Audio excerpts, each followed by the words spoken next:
Taste the Daily. Cuddalore மாவட்டம் சிதம்பரத்தில் நகராட்சியின் நிர்வாக சீர்கேடுகள் மற்றும் அரசு மருத்துவமனைகளின் அவல நிலையை கண்டித்து அதிமுக சார்பில் கண்டன ஆர்ப்பாட்டம் நடைபெற்றது. கடலூர் கிழக்கு மாவட்ட கழக செயலாளரும் சிதம்பரம் சட்டமன்ற உறுப்பினருமான KA பாண்டியன் முன்னிலையில் நடைபெற்ற இந்த ஆர்ப்பாட்டத்தில் கழக இளைஞர் மற்றும் இளம்பெண்கள் பாசறை மாநில செயலாளர் பரமசிவம் கலந்து கொண்டு விடியா ஸ்டாலின் அராஜகங்களை கண்டித்து பேசினார். மேலும் 4 ஆண்டு ஆட்சியில் ஒரு அரசு மருத்துவக் கல்லூரியை கூட கட்ட திறனற்ற திமுக அரசு அதிமுக ஆட்சியில் கட்டப்பட்ட மருத்துவக் கல்லூரிகளை பராமரிக்காமல் விட்டுவிட்டதாக அவர் குற்றம் சாட்டினார். இதில் முன்னாள் அமைச்சர் செல்வி ராமஜெயம், கழக அமைப்பு செயலாளர் முருகுமாறன், மாவட்ட அம்மா பேரவை செயலாளர் கானூர் பாலசுந்தரம், கழக அம்மா பேரவை துணை செயலாளர் KSK பாலமுருகன் உள்ளிட்ட கழக நிர்வாகிகள் கலந்து கொண்டனர்.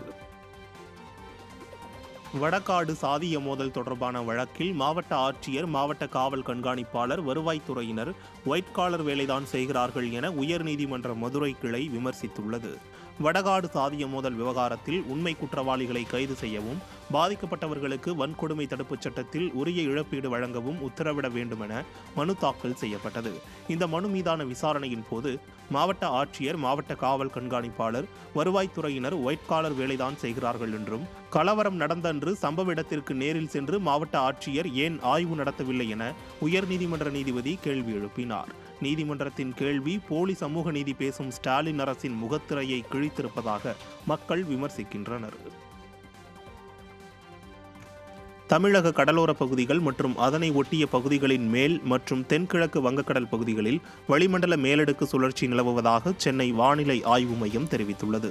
இதன் காரணமாக ஈரோடு, கிருஷ்ணகிரி, தருமபுரி உள்ளிட்ட 7 மாவட்டங்களில் வெள்ளிக்கிழமை ஓரிரு இடங்களில் கனமழை பெய்ய வாய்ப்புள்ளதாகவும், சனிக்கிழமை தஞ்சாவூர், திருவாரூர், மயிலாடுதுறை உள்ளிட்ட 13 மாவட்டங்களில் கனமழை பெய்ய வாய்ப்புள்ளதாகவும் தகவல் தெரிவிக்கப்பட்டுள்ளது. மேலும் மே 19ஆம் தேதி வரை தமிழகம் மற்றும் புதுவை மாநிலத்தில் வெப்பநிலை 3 டிகிரி செல்சியஸ் வரை குறையும் எனவும், சென்னை மற்றும் புறநகர் பகுதிகளில் வெள்ளிக்கிழமை லேசான மழை பெய்ய வாய்ப்புள்ளதாகவும் வானிலை மையம் தெரிவித்துள்ளது.